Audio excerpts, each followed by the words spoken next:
Paris, August 27th, 2025. The grey Parisian sky hovers over the Avenue des Champs-Élysées as camera crews position their lenses on the gates of the Élysée Palace.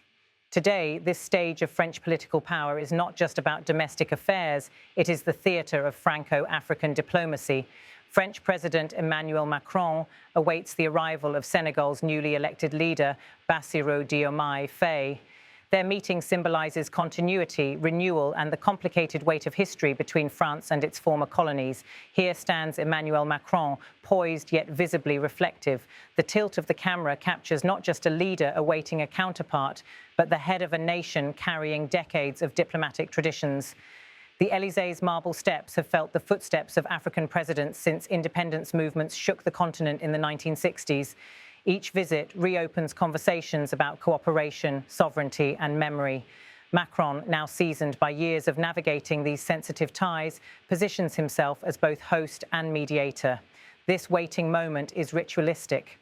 Macron's patience under the lenses of dozens of cameras is part performance, part diplomacy. The French president has long sought to redefine France's role in Africa, moving away from accusations of paternalism while still asserting France's strategic interests. Senegal, among the most stable democracies in West Africa, is at the centre of this balancing act. Paris views Dakar not only as a partner, but as a gateway into a region undergoing immense political turbulence. Here comes the moment. Bassirou Diomaye Faye, freshly elected, steps onto the cobblestones of the Élysée courtyard.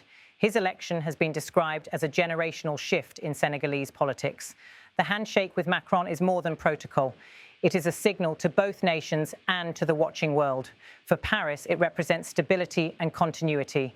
For Dakar, it embodies recognition and legitimacy on the international stage.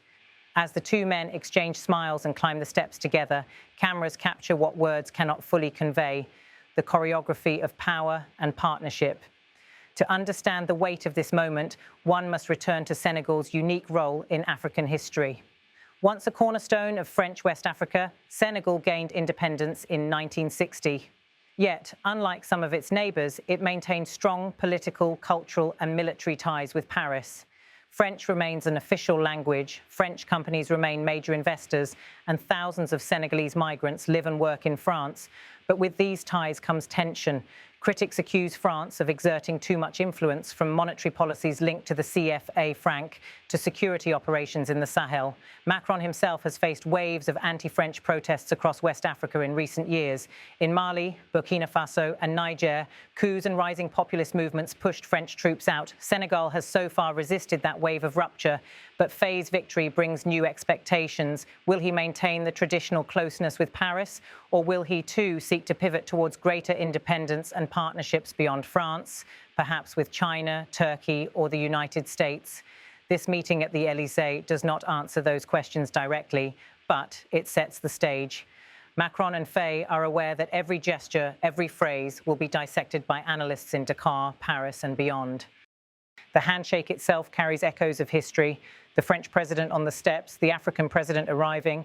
It is an image repeated across decades. In the colonial era, such handshakes often masked asymmetry. In the independence era, they symbolized sovereignty but also dependency. Today, the framing is different. With global powers competing for influence across Africa, France knows its position is no longer guaranteed.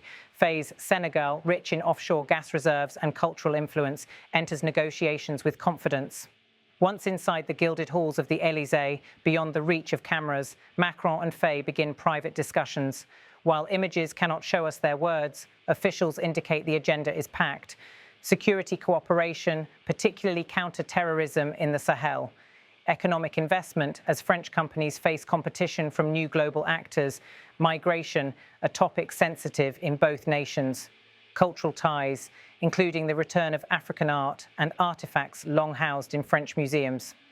For Macron, success means showing French voters that he can still manage influence abroad. For Faye, success means securing tangible benefits for Senegal while demonstrating independence.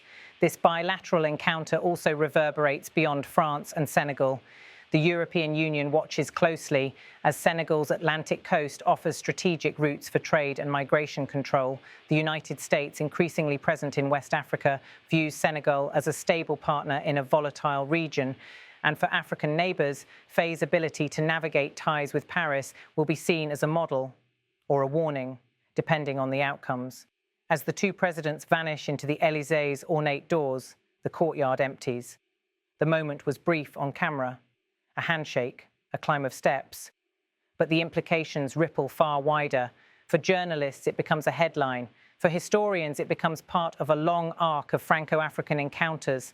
And for citizens in Dakar and Paris, it becomes a question: will this relationship deliver real change or simply reenact the rituals of the past? In less than a minute of images, we witness more than ceremony. We witness history unfolding: two presidents, one old partnership, and an uncertain future.